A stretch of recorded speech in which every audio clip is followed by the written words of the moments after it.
Hi, this is Buzz Waterston, the globe-trotting dentist, and I'm in Madrid today, and it is a gorgeous sunny day. Temperature is expected to go up to, I guess, the low to mid-60s, and this is how Madrileños, the people who live in Madrid, eat breakfast. You go to a place like this,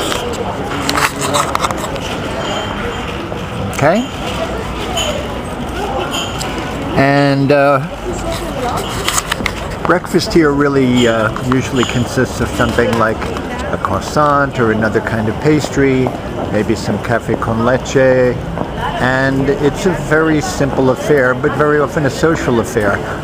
My wife and I just ate outside, but inside, you know, there are a lot of people talking, you know, on their way to work, you know, whatever.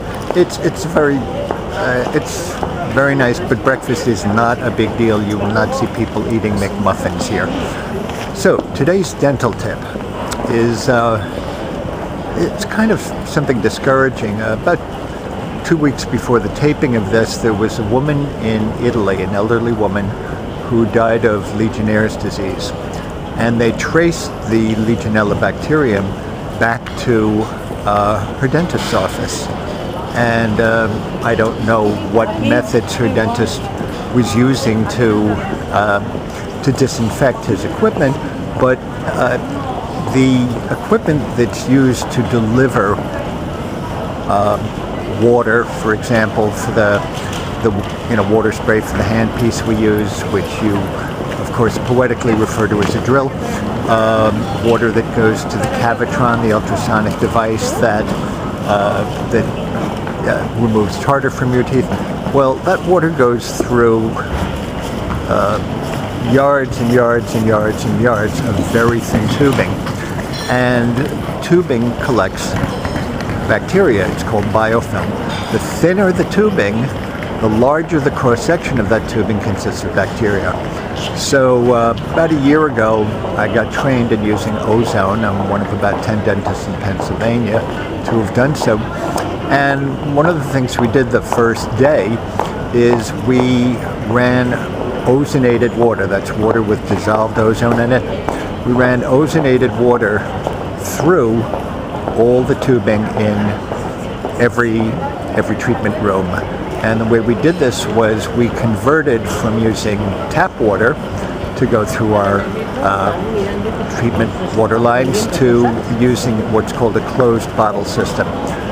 We fill a bottle with ozonated water twice a day because ozone loses its potency relatively rapidly, and all of the instruments are run off this water.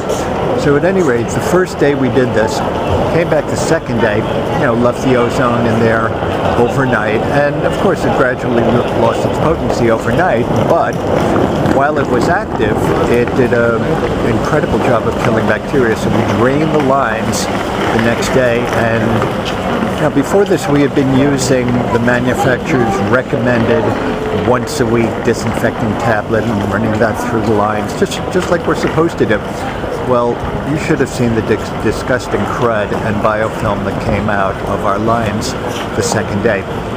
We loaded them up with ozone again, and then came back the next day and saw more disgusting crud.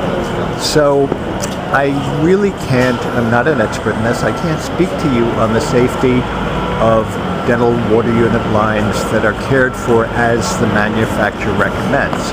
My own feeling is, thank God I'm trained in ozone, and ozone would have killed off Legionella bacteria, you know, any harmful bacteria would have been killed by ozone.